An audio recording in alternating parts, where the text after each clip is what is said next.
नवरात्र व्रत कथा। श्री दुर्गा पूजा वर्ष में 2 बार चैत्र माह और अश्विन माह में की जाती है। पूर्वी राज्यों में माघ और आषाढ़ माह में भी दुर्गा पूजा का पर्व मनाया जाता है।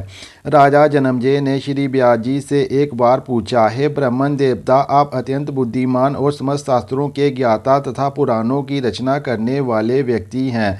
कृपा आप मुझे ये बताएं कि चैत्र माह और अश्विन माह में नवरात्र व्रत का क्या विधान है। इन व्रतों को करने का क्या फल मिलता है। व्यास जी ने कहा, हे राजन, चैत्र और अश्विन माह में प्रतिपदा से लेकर नवमी तक भगवती की श्रद्धापूर्वक पूजा अर्चना करनी पड़ती है।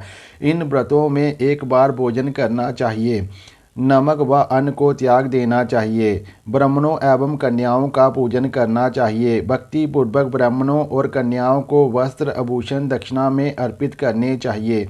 कन्याओं की आयु 2 वर्ष से 10 वर्ष तक की होनी चाहिए। पवित्र स्थान पर माता का सिंहासन रखकर उसमें माता जगदम्बा की मूर्ति या फोटो स्थापित करें। यदि सिंहासन की व्यवस्था ना हो सके तो एक पटरी पर लाल कपड़ा बिछाकर उस पर माता को स्थापित करें। प्रतिपदा के दिन हस्त नक्षत्र होने पर व्रत करने का फल 1000 गुना बढ़ जाता है। पहले दिन का पूजन अति उत्तम और सभी कामनाओं को पूर्ण करने वाला होता है।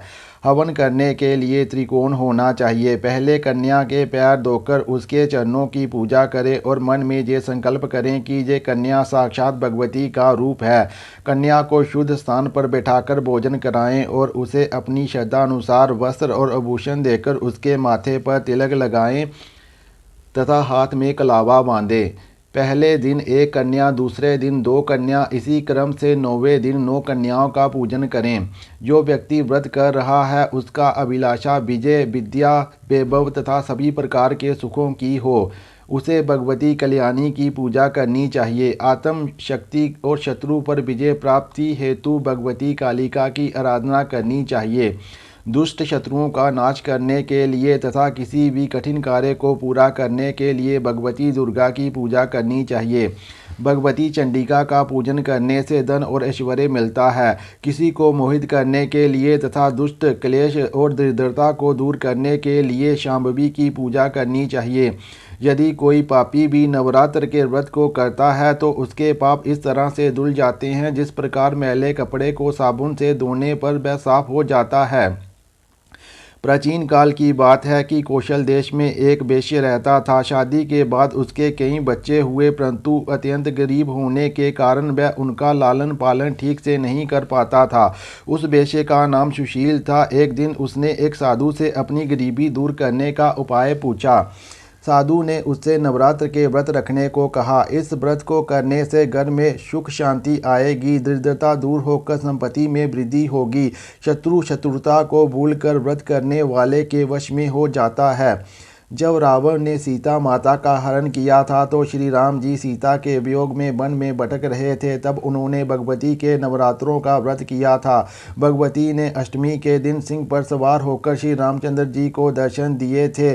उन्होंने श्री राम जी को रावण पर विजय का आशीर्वाद दिया था। इसी व्रत के कारण श्री रामचंद्र जी को सीता जी पुनः प्राप्त हुई थी।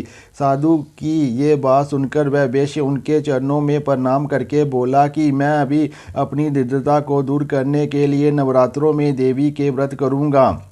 वह प्रतिवर्ष नवरात्रों में विधि पूर्वक व्रत रखने लगा। 9 वर्ष बाद अष्टमी के दिन माता भगवती ने उस वेश्य को दर्शन दिए तथा वह वेश्य धन धान्य और वैभव से परिपूर्ण हो गया।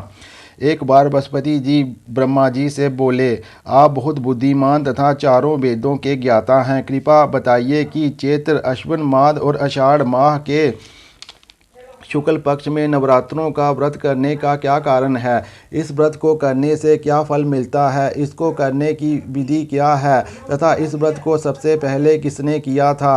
ब्रह्मा जी ने बृहस्पति जी को बताया, प्राणियों की भलाई हेतु आपने बड़ा अच्छा प्रश्न पूछा है। जो व्यक्ति सबका मन्नत पूरा करने वाली दुर्गा, शिव, सूर्य और नारायण का ध्यान करते हैं वे धन्य हैं। ये नवरात्र का व्रत संपूर्ण कामनाओं को पूर्ण करने वाला व्रत है। इस व्रत को करने से पुत्र, धन, विद्या, सुख सब प्राप्त हो सकता है। इस व्रत को करने से रोगी का रोग दूर हो जाता है। कारागार में बंद व्यक्ति बंधन मुक्त हो सकता है। बांधिया और काक बांधिया को इस व्रत को करने से पुत्र प्राप्त हो जाता है।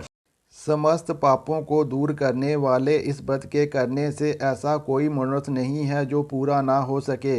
जो प्राणी इस अलभ शरीर को पाकर भी नवरात्र का व्रत नहीं करता, वह माता पिता से विहीन हो जाता है, वह अनेक दुखों को भोगता है, उसके शरीर में कुष्ठ रोग हो जाता है या अंगहीन हो जाता है, उसको संतान प्राप्त नहीं होती, वह मूर्ख प्राणी अनेक कष्ट भोगता है। इस व्रत को ना करने वाला प्राणी धन धान्य से विहीन होकर भूख और प्यास से तड़पता हुआ पृथ्वी पर विचरण करता रहता है, वह गूंगा हो जाता है। जो सधवा स्त्री भूल से इस व्रत को नहीं करती, वह विधवा होकर नाना प्रकार के दुखों को भोगती है। यदि व्रत रखने वाले व्यक्ति पूरे दिन उपवास ना कर सके तो वह एक समय भोजन करे और नवरात्र व्रत की कथा का श्रवण करे।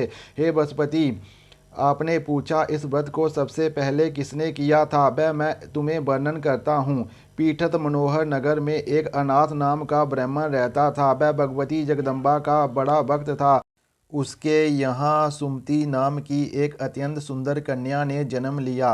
वह कन्या सुमति अपनी सहेलियों के साथ क्रीड़ा करती हुई दिन प्रतिदिन बढ़ने लगी। उसका पिता प्रतिदिन जब दुर्गा की पूजा और होम करता था तो वह भी नियम से वहाँ उपस्थित रहती थी। एक दिन वह अपनी सहेलियों के खेल में लगी रही और भगवती पूजन में उपस्थित होना भूल गई।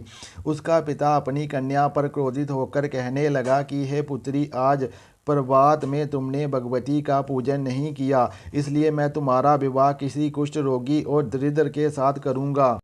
पिता के वचनों को सुनकर पुत्री सुमति को बड़ा दुख हुआ और पिता से बोली, हे पिताश्री, मैं आपकी कन्या हूँ, सब तरह से आपके अधीन हूँ। जैसे आपकी इच्छा होगी वैसा ही आप करेंगे और होगा वही जो मेरे भाग्य में लिखा है। मेरा इस बात पर पूर्ण विश्वास है। मनुष्य ना जाने कितने मनोरथों का चिंतन करता है, पर होता वही है जो विधाता ने उसके प्रारब्ध में लिखा है।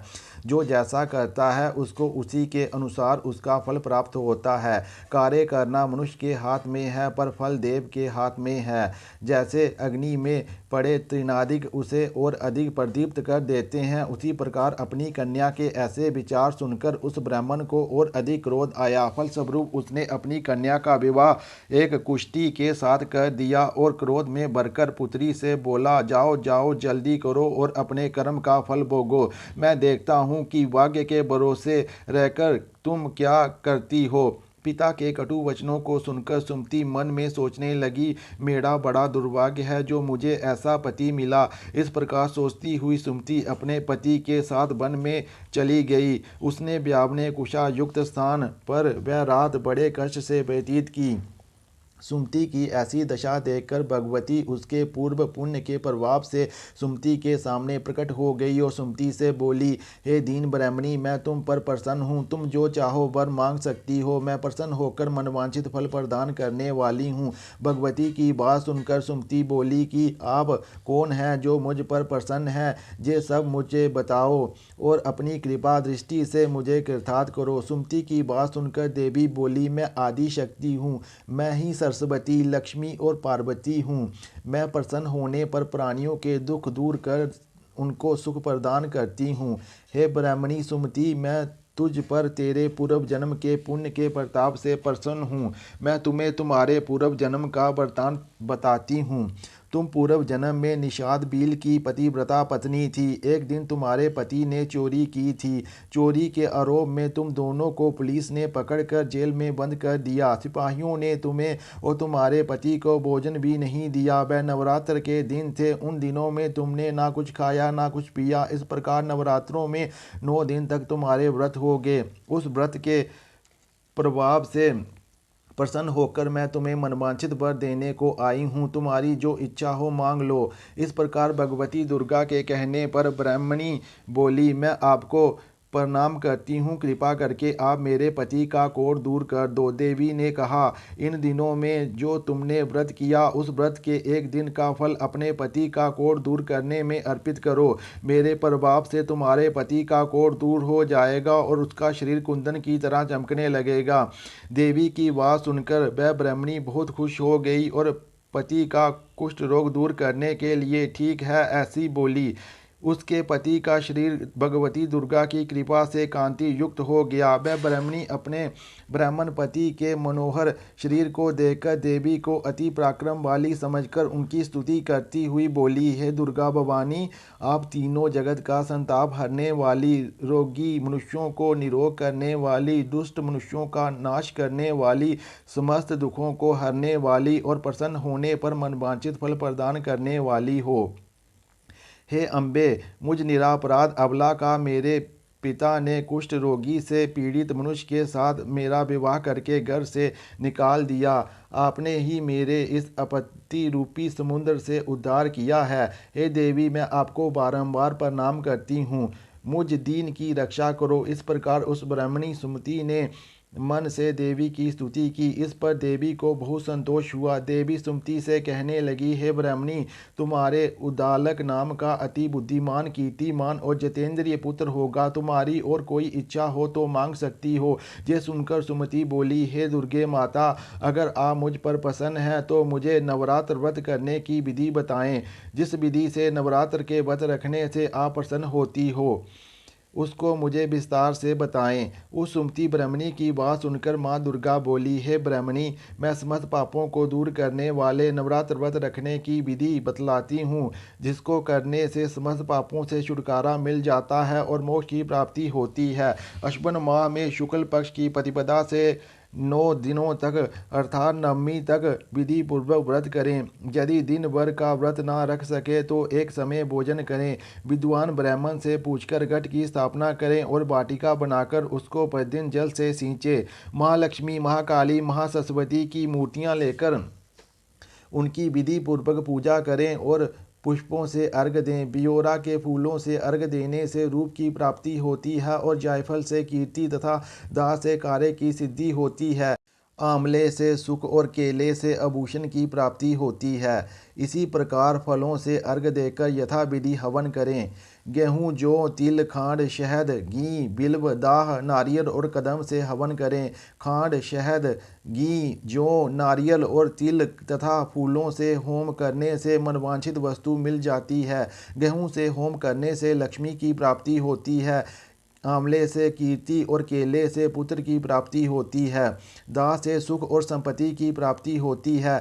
कमल से राजयोग प्राप्त होता है। खीर और चंपा के पुष्पों से हवन करने से धन और पत्तों से तेज एवं सुख की प्राप्ति होती है। व्रत करने वाले मनुष्य इस विधान से होम करे, आचार्य को नम्रता पूर्वक प्रणाम करे और यज्ञ की सिद्धि के लिए उन्हें दक्षिणा प्रदान करे। इस महाव्रत को पहले से बताई हुई विधि से जो करता है उसकी समस्त इच्छाएं पूरी हो जाती हैं। इसमें जरा सा भी संशय नहीं है। इन 9 दिनों में जो दान दिया जाता है उसका कई गुना फल मिलता है। हे ब्राह्मणी, संपूर्ण कामनाओं को पूर्ण करने वाले इस उत्तम व्रत को तीर्थ, मंदिर या घर पर विधि के अनुसार करें। इस प्रकार ब्राह्मणी को व्रत करने की विधि बताकर देवी अंतर्ध्यान हो गई। जो आदमी या औरत इस व्रत को भक्ति पूर्वक करता है वह इस लोक में सुख प्राप्त करता है और अंतिम समय में दुर्लभ मोक्ष को प्राप्त करता है। ब्रह्मा जी ने बृहस्पति जी से कहा, इस दुर्लभ व्रत का महात्म्य मैंने तुम्हें बता दिया। ब्रह्मा जी के ऐसे वचन सुनकर बृहस्पति जी के आनंद की सीमा न रही। वह रोमांचित हो गए और ब्रह्मा जी से बोले, आपने मुझ पर अति कृपा की है जो अमृत से भी बढ़कर इस नवरात्र व्रत का महात्म्य बताया। हे प्रभु, आपके अतिरिक्त और कोई भी इसका महात्म्य नहीं बता सकता था। बृहस्पति जी के वचन सुनकर ब्रह्मा जी बोले, हे बृहस्पति, तुमने सब प्राणियों का भला चाहने वाले इस अलौकिक व्रत को पूछा था, इसलिए तुम धन्यवाद के पात्र हो। जे भगवती शक्ति समस्त लोकों का पालन करने वाली है। महादेवी के असीम प्रभाव को कौन जान सकता है।